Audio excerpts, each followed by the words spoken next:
Hey guys, it's Ndoplex and welcome back to Borderlands 4, and this is going to be my Infernal Fist Amon build for you here today. As I'm sure you saw in the startup footage, this build is insanely fun, insanely strong, and honestly probably my favourite build I've actually put together with Amon so far. So let's get right into this. Before I do, a quick shout out to Mobilytics, who I am currently partnered with. If you want to check out this build in full, head over to the Mobilytics website where you can see my entire build breakdown in full with all the items, descriptions and everything like that. And I would really appreciate it if you did check it out because it does directly support this channel.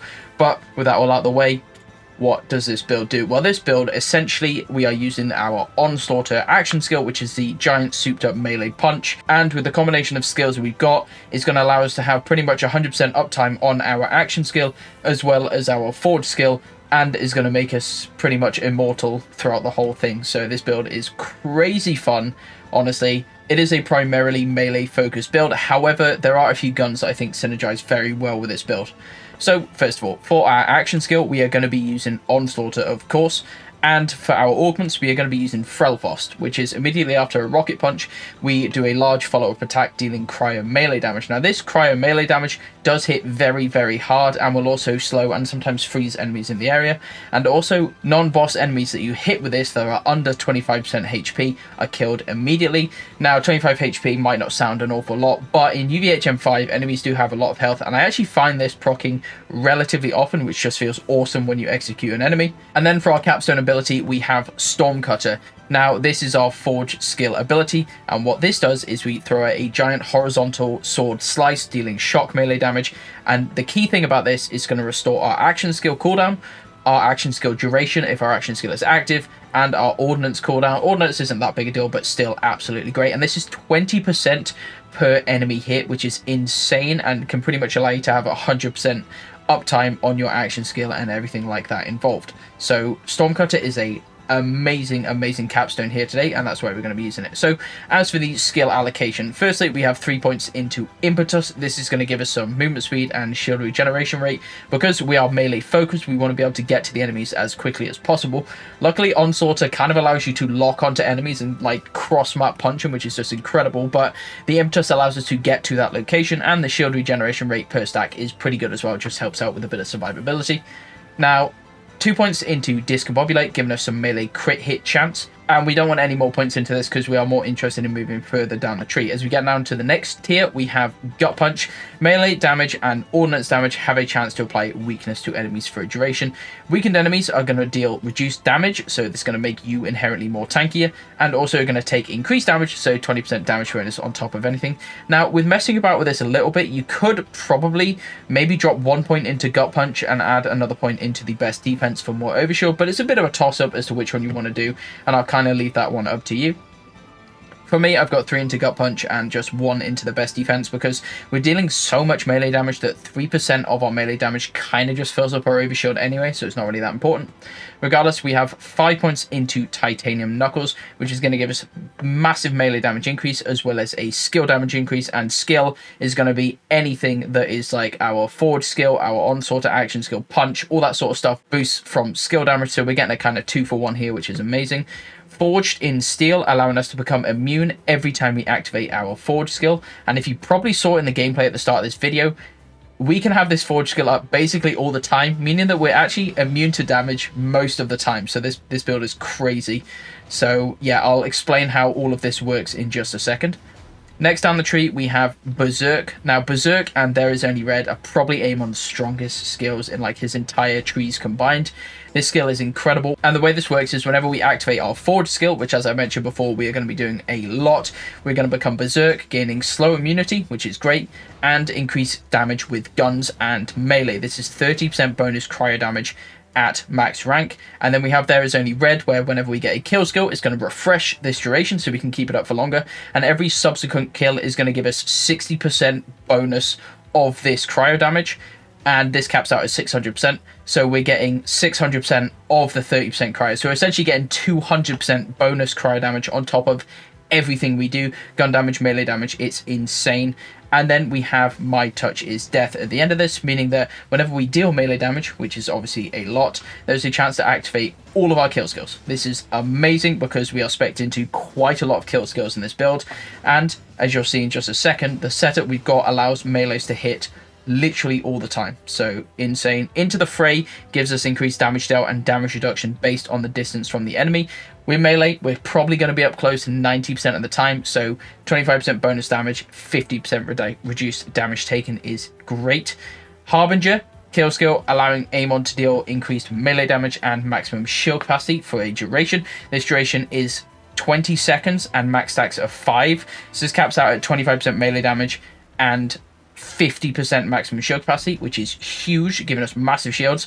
And because this is a kill skill, this is getting activated all the time with My Touch is Death as well. Now onto the right hand tree, we have Catastrophe. Every time we apply shock damage to an enemy, we get increased chance to crit. Every time we apply burning to an enemy, we get increased crit hit damage. This is great because we are pairing it with the bottom skill here, Electrical Fire. Whenever we burn an enemy, we also shock them, and whenever we shock an enemy, we also burn them.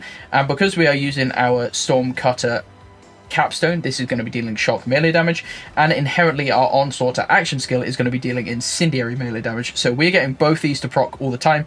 So essentially we're getting permanent 15% increased crit chance and permanent 30% increased crit damage, which is just great. And then the absolute core to this build and why it works so well is going to be Fists of Stone. Now, Fists of Stone, whenever Amon deals in melee damage, restore a percentage of Forge skill cooldown. Now, this is only 5%, but this is where the kind of shenanigans come into it. As you see here, we are entirely spec'd down into the Onslaught tree. However, in my inventory, I'm actually using a Blacksmith class mod. Now, the Blacksmith class mod is a bit of a weird one, you think, to pair with this because it's doing Forge drones shenanigans. But what this Blacksmith class mod allows us to do is to have our Forge drones active all the time. Whenever our Forge drones are active, it's going to give us bonus gun damage, which is just great. And most importantly, we're spec'd into 3 different Forge drone things without having to put any points into the green tree whatsoever. So in the green tree over here, we have Tempered Pyre, meaning that whenever we activate our Forge skill, we are going to summon a Forge Axe. We have Tempered Lightning here. Whenever we activate our action skill, we are going to get a Sword Forge Drone. And then here, whenever we use our Ordnance, we are going to get a Hammer Forge Drone. So we have 3 different Forge Drones up permanently. And with this class mod, every time we get a kill, it's going to refresh all of their durations. So these are literally going to be up permanently, giving us that bonus gun damage, as well as our Forge Drones deal melee damage, and specifically deal Amon's melee damage, meaning that our Forge drones hitting things is going to activate My Touch is Death, granting our kill skills, is going to activate Fists of Stone, meaning that we're going to replenish a percentage of Forge skill cooldown every time either me or one of my drones hits an enemy, and going to proc things like Harbinger, dealing increased melee damage. Now, the damage of the drones themselves is not great. It's not really worth speccing down into, and that's why I haven't invested any points into the green tree, because the drone damage just isn't great inherently, but their utility is just absolutely off the charts, and I really haven't seen anyone talking about just the utility that these provide, hence why we are using a green skill, action skill class mod, and we are buffing all the way down into the red tree and not using a single bit of green tree. So pretty interesting way the build works there, and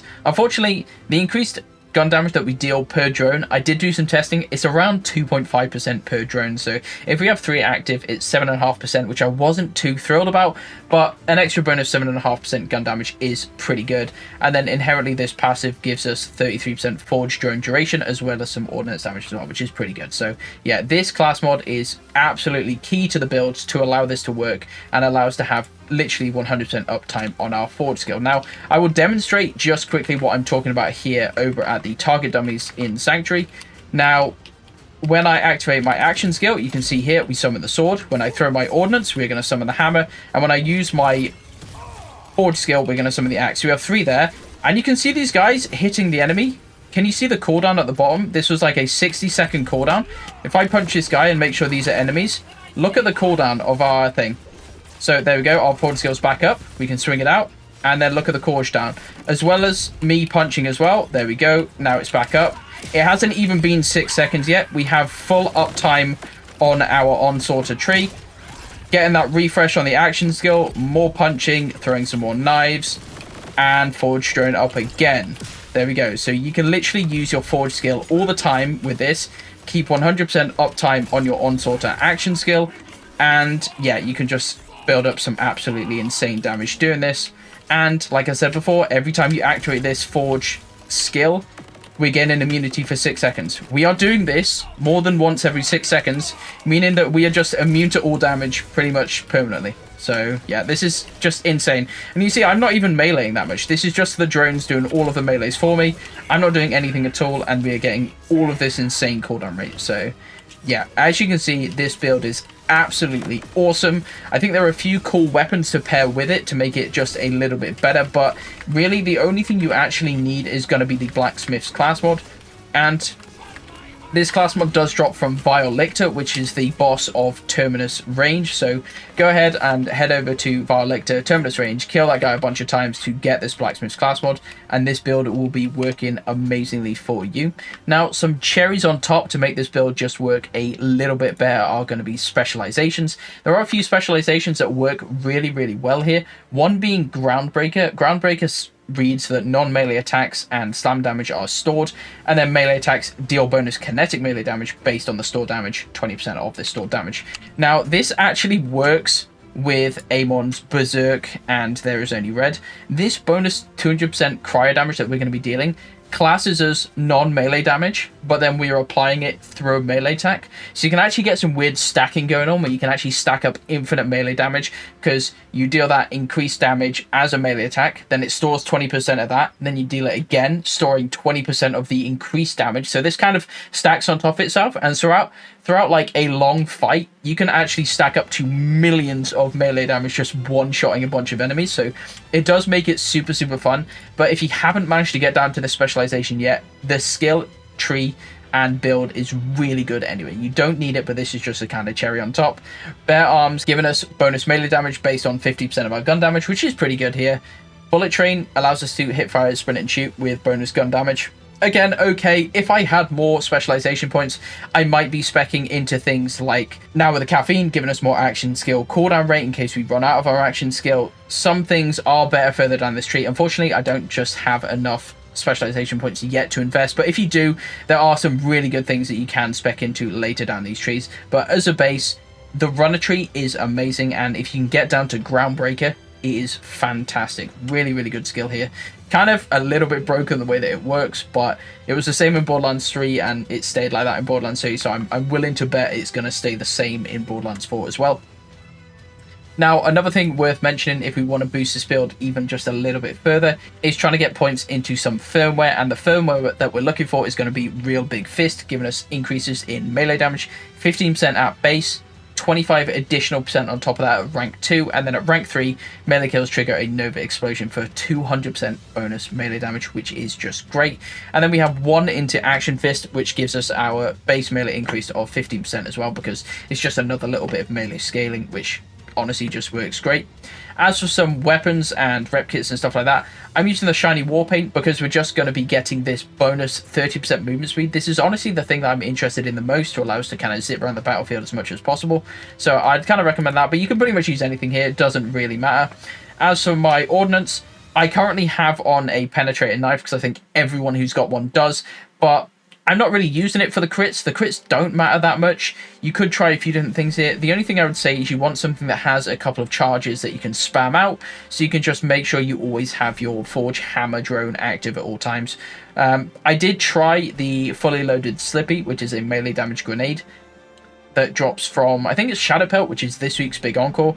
Unfortunately, it does a lot of self-damage, and I just found myself downing myself all the time here, so wasn't a personal fan of that, but you could test it out, as well as some like low cooldown grenades and stuff like that. Now, the shield, I'm just using a fireworks shield at the minute because this allows me on all of our kills to do these missiles that seek out enemies. This is just great for general ad clear. I feel like it works really, really well, but you can pretty much use anything. You know, I've been running Timekeeper's shield for a bit, giving us some more damage reduction and stuff like that with some health regeneration. Doesn't really matter on the shield front at all. And like I said, the Blacksmith's class mod is the one you're going to want to look out for. Now, as for weapons, personally, I've really been enjoying using the Plasma Core. The Plasma Core just feels amazing. This drops from the final boss of the game. I'm not going to say who it is because I don't want to spoil it, but this does drop from the final boss of the game. So yeah, Plasma Coil is great. I would highly recommend using this gun, as well as pretty much anything up close. Hot Slugger's pretty good. The Hellwalker's okay. Just anything that can kind of be up close in the enemy's face. But most of the time, you're going to be dealing the melee damage rather than shooting people anyway, so it doesn't really matter.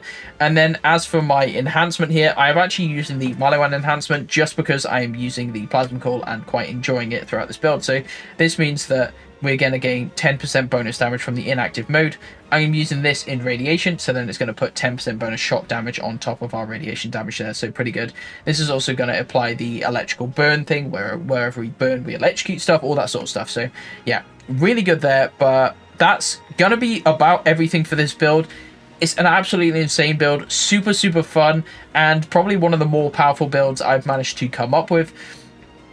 And to be honest, even if it wasn't as powerful as it was, I would still probably be using this because it is so fun just to whip around the map, punching all the enemies with Amon. So yeah, I'd highly recommend you do give this build a go. And it makes easy work of mobbing sections as well as boss encounters as well. So be sure to give this build a go. If you do give it a go, let me know in the comments down below how you got on with it, how you find it, what changes you might have made yourself. Regardless, once again, thanks to Mobalytics for being a partner with me. Go check out my build over there. Other than that, be sure to like, subscribe, all that good stuff. I'll leave you with a bit more Amon gameplay at the end to showcase this build once again. But from me, that's going to be it. Thanks for watching, guys. Take care, and I'll see you next time. Bye-bye. I might have found like the perfect fucking mobbing build for me because it's like, okay, it doesn't like one-shot enemies, but it's a perfect amount of like damage, but while being like involved in fun. Yeah.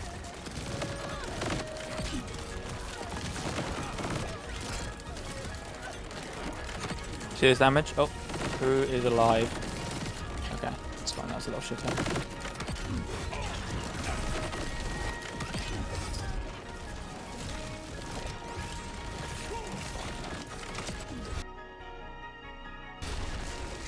Whoa, I just hit 1 million with the melee damage. That's sick. Yeah.